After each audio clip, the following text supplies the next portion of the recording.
नाव में सवार होकर जाइए और थाने में अपनी फरियाद सुनाइए। इस भीषण बारिश के मौसम में कुछ ऐसा ही नजारा है निवाड़ी पुलिस थाने का। निवाड़ी नगर परिषद की बदहाल जल निकासी व्यवस्था के चलते निवाड़ी पुलिस थाना एसडीओपी कार्यालय तालाब में तब्दील हो गया है। हालात यह है कि एसडीआरएफ की टीम अब नाव के सहारे थाने व एसडीओपी कार्यालय में रखे जरूरी दस्तावेजों को पानी से बचाने में जुटा हुआ है।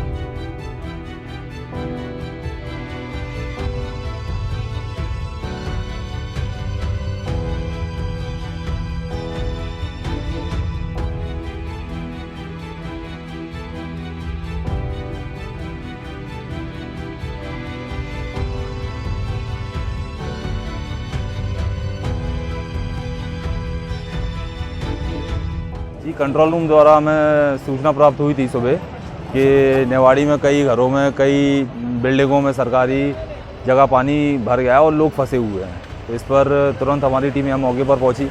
हमारे द्वारा देखा गया कि थाने में या कई जगहों पे तो लोग फंसे हुए, तो उन लोगों को बोट की सहायता से, कई जगह पे लाइफरिंग की सहायता से लोगों को निकाला जा रहा है। पिछले 15 घंटों से निवाड़ी जिले में हो रही जोरदार बारिश के बाद जिले के अलग अलग इलाकों में जनजीवन अस्त व्यस्त हो गया है। निवाड़ी के निचले इलाकों की कई बस्तियों में लोगों के घरों में पानी भर गया है। वहीं उफान पर आए नदी नालों से कई गांवों का मुख्य मार्ग से संपर्क पूरी तरह टूट गया है।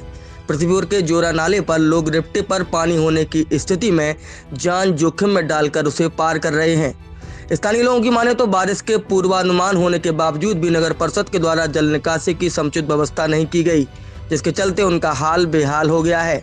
जिले के एसपी आलोक कुमार सिंह ने निवाड़ी जिले में अलर्ट घोषित कर दिया है और लोगों को नदी नालों के आसपास न जाने की हिदायत दी जा रही है।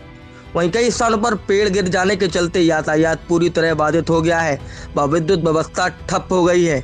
ऐसे में लोगों को आवागमन में भारी परेशानी का सामना करना पड़ रहा है। निकासी के लिए पिछले 2-3 सालों से लगातार नगर परिषद से कहा जा रहा है। नगर पंचायत सीएमओ की भी पूरी जानकारी में है, जिला प्रशासन की भी जानकारी में है।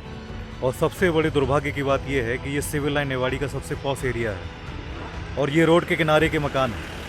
अगर रोड के किनारे के मकानों से मेन सीवर लाइन के निकास की व्यवस्था नहीं है तो नगर पालिका क्या काम कर रही है, इसका आप गंभीरता से विचार कर सकते हैं। क्या कारण रहा है कि अभी तक प्रशासन नहीं पहुंच पाया है? प्रशासन की लापरवाही, बार जानकारी देने के बाद भी प्रशासन द्वारा कुछ नहीं करना। यहाँ कितना नुकसान हुआ होगा? आप ये मान के चलिए कि जैसे ये मेरा मकान है, मैं एक एडवोकेट हूँ, करीब 100 फाइलें हमारी ख़राब हो गई और इसके अलावा घर का पूरा फर्नीचर अगर इंडिविजुअली देखा जाए तो रोड किनारे के जितने भी मकान हैं 1-2 लाख रुपए का फर्नीचर सारा का सारा खत्म हो गया। बारिश से गरीबों के घर व रोजगार दोनों प्रभावित हो गए हैं। उफान पर नदी नालों से वह रोजगार के लिए शहरों तक नहीं जा पा रहे हैं। वहीं लगातार हो रही बारिश के बीच उन्हें पल पल यह डर सता रहा है कि कहीं उनका कच्चा मकान धराशायी न हो जाए।